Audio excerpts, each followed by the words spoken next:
तीसरा सवाल देखो, ये ए बी और सी डी समांतर दी हुई है, ई एफ लंबवत सी डी दिया हुआ है और जीईडी का मतलब ये कोण यहां से यहां तक 126 डिग्री दिया हुआ है। तो हमसे तीन कोण पूछे हैं, ए जीई, जीईएफ और एफ जीई। तो सबसे पहले हम ए जीई पे विचार करते थे, ये कोण हुआ ए जीई। तो देखो ये समांतर है और ये देखो मैं आपको बना के दिखा रहा हूं, ब्लैक कर रहा हूं रेड को। ये जेड की आकृति बन रही है।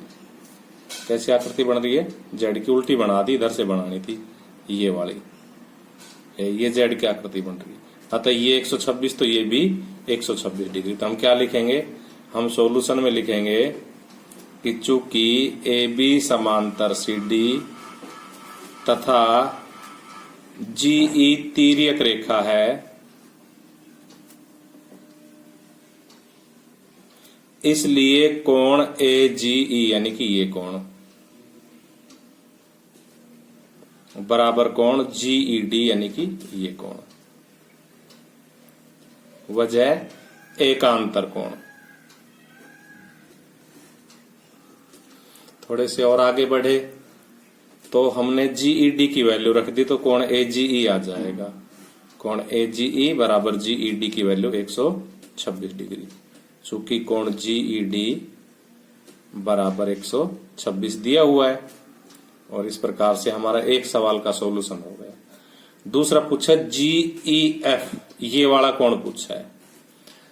कौन सा कोण पूछा है? ये वाला कोण पूछा। तो ये कैसे निकलेगा? इस 126 में से ये 90 घटा देंगे। कितना घटा देंगे? 90। तो हम क्या लिखेंगे? हम लिखेंगे चूंकि ई एफ लंबवत है सी डी, लंबवत क्या है? सी डी, इसलिए कोण एफ ई डी बराबर 90 डिग्री। कोण एफ ई डी बराबर 90 डिग्री। इसलिए कोण जीई एफ यानी कि ये वाला कोण, इसलिए कोण जीई एफ बराबर जो पूरा कोण है 126, ये पूरा कितना 126, इसमें से 90 घटा देंगे तो हमारा जीई एफ आ जाएगा। तो देखो 6 ऐसा कैसा घटाएंगे जब, और 12 में से 9 गए तो 3, 36 डिग्री। देखो अब हम आखिरी कोण ज्ञात करते हैं, एफ जीई। एफ जीई ये कोण, तो हमें ये कोण मालूम है, इन दोनों का जोड़ कितना है? 180 डिग्री है। तो हम क्या लिखेंगे? हम लिखेंगे कोण एफ ई जी बराबर 180 माइनस कोण ए जीई। कोण एफ जीई ये कोण बराबर 180 में से कोण ए जीई हम घटा देंगे, कारण लिखेंगे रैखिक कोण युग्म।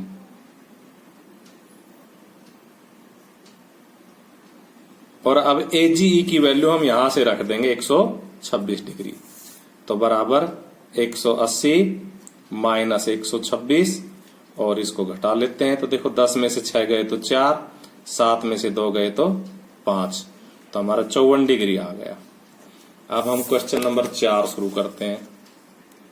क्वेश्चन नंबर 4, तो देखो इसका चित्र मैं आपको बुक में से क्या दिखाऊंगा वैसे ही बना देता हूं। इस प्रकार से ये हमारा चित्र बना हुआ है और इस पे यहां लिखा हुआ है ए बी, यहां लिखा हुआ है सी डी और यहां लिखा हुआ है क्यू आर और ये पी बिंदु है। इसमें यहां पर 50 डिग्री लिखा हुआ है, यहां वाई लिखा हुआ है। ये मैं 5वें सवाल का चित्र बनाने लग गया तो पहले 5वां समझा देंगे, है ना। चौथा बीच में छूट गया, चित्र मेरा 5वें पे नजर पड़ गई। तो और यहां पर क्या लिखा हुआ है? एक्स लिखा हुआ है और यहां पर 127 लिखा हुआ है। तो हमें एक्स और वाई के मान ज्ञात करने हैं, जबकि ए बी समांतर सी डी है। क्या है? ए बी समांतर सी डी। तो ये और ये समांतर हो गई, तो हमें एक्स और वाई के मान ज्ञात करने। तो देखो एक्स का मान तो बिल्कुल सीधा है, एकांतर कोण। कोण एक्स बराबर 50 डिग्री एकांतर कोण। तो हम क्या लिखेंगे सॉल्यूशन में? हम सॉल्यूशन में लिखेंगे चूंकि ए बी समांतर सी डी, ये दोनों समांतर है, पी क्यू तिर्यक रेखा है,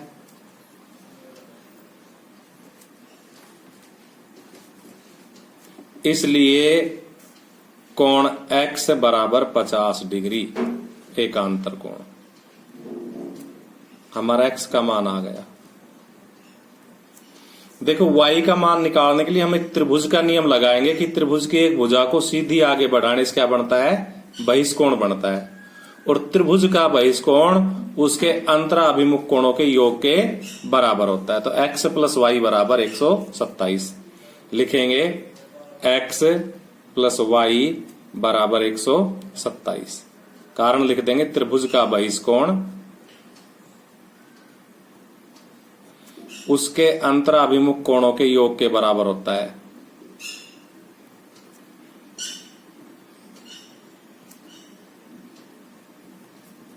ये इसी प्रश्नावली में हम पढ़ेंगे आगे, योग कोणों के योग के बराबर होता है। ठीक है भाई, तो इसमें अब हम x का मान रख देंगे 50। x का मान कितना रखा? 50, y बराबर 127।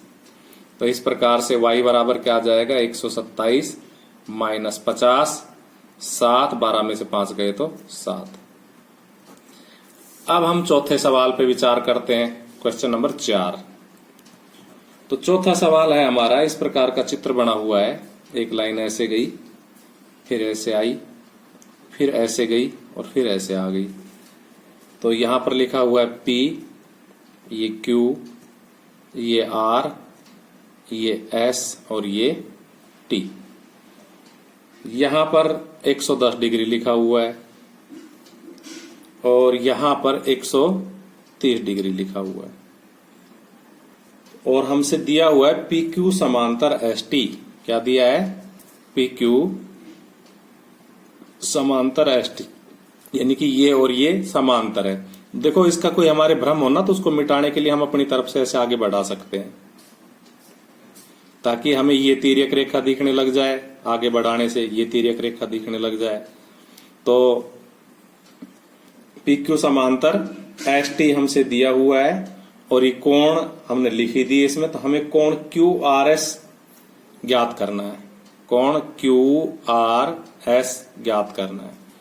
QRS का मतलब ये कोण हमें ज्ञात करना है।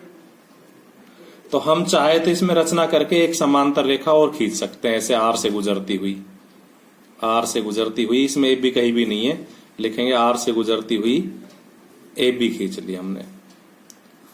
किसी सवाल को वैसे हल नहीं किया जा सकता हो तो उसकी रचना कर सकते हैं, और इस प्रकार से हम इस कोण को ज्ञात कर सकते हैं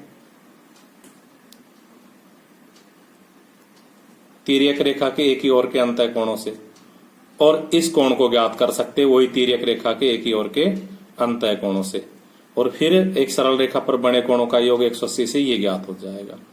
तो हम अगर इसको 1 लिख ले, इसको 2 लिख ले, तो हमें कोण 3 ज्ञात करना है। तो पहले 1 ज्ञात करेंगे, फिर 2 ज्ञात करेंगे, 1 और 2 की सहायता से हम 3 ज्ञात कर लेंगे। तो हम क्या लिखेंगे? हम लिखेंगे कि भाई कोण 110 डिग्री प्लस कोण 2 बराबर 180 डिग्री, तिर्यक रेखा के एक ही ओर के अंतः कोण।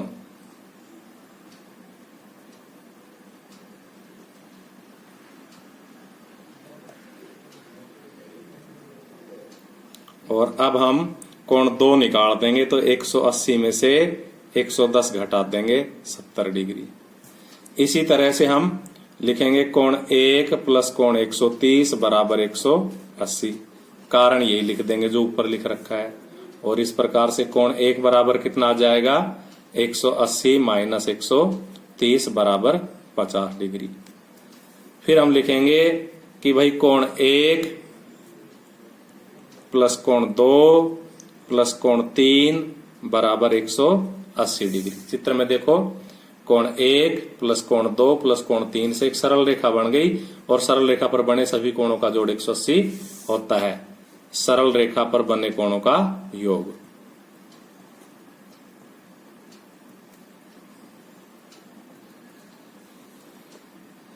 अब इसमें हम 1 और 2 का मान रख देंगे। तो देखो 1 का मान हमने निकाल रखा है 50, 2 का मान हमने निकाल रखा है 70, 3 का हमें ज्ञात करना है बराबर 180। इस प्रकार से कोण 3 बराबर क्या आ जाएगा, 180 में से 50 भी घट जाएगा, 70 भी घट जाएगा, तो घट के 60 डिग्री आ जाएगा आंसर। देखो छठे सवाल में PQ और ये RS दो दर्पण दिए हुए हैं और ये आपस में समांतर रखे हुए हैं। एक किरण ऐसे चली, यहां टकराई B बिंदु पे, परावर्तित होकर ऐसे चली और C बिंदु पे टकराई और परावर्तित होकर D बिंदु की ओर निकल गई। तो हमें सिद्ध करना है कि ये AB और ये CD है, ये समांतर है। ये हमारा सवाल है। तो हम जब भी कोई दर्पण के ऊपर किरण पड़ती है तो वो अभिलंब के साथ कोण बनाती है। तो ये हमने एक अभिलंब खींच लिया इसका, और मान लो इस अभिलंब के साथ ये तो हो गया इसका आपतन कोण, यानी इस बिंदु पे आकर पड़ने का कोण 1, और ये हो गया परावर्तित कोण 2।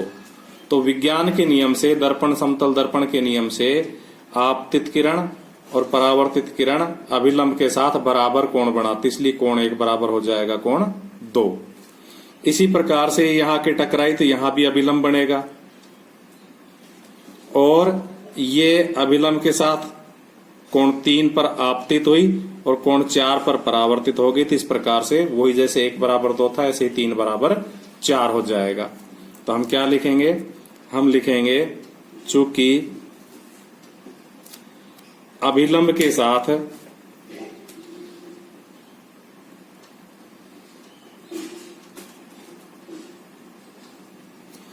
आपतन कोण एवं परावर्तित कोण समान होते हैं,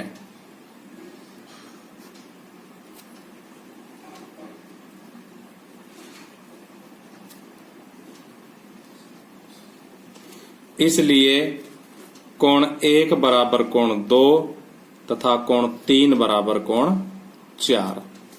यानी कि यहां पर भी अभिलंब के साथ ही दोनों कोण समान होंगे, यहां पर भी अभिलंब के साथ ही दोनों कोण समान होंगे। अब देखो ये भी अभिलंब है और ये भी अभिलंब है, और ये दोनों अभिलंब इन समांतर रेखाओं के ऊपर है। तो हम क्या लिखेंगे, चूंकि PQ समांतर RS तथा इनके नाम लिख लो PQ RS, चाहे ABCD तक हो लिया, E इसका नाम रख लो E। तो ये EB अभिलंब और ये FC अभिलंब आपस में क्या हो जाएंगे, समांतर हो जाएंगे, तथा EB व CF इन समांतर रेखाओं पर अभिलंब है।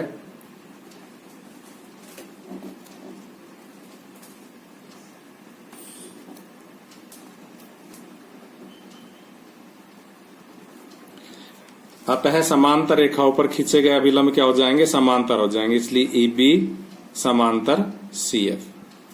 अब ये अगर समांतर है तो देखो ये जेड की आकृति बन गई, क्या बन गई, ये जेड की आकृति बन गई। यहां से EBC और BCF, तो कोण 2 बराबर कोण 3 हो गए।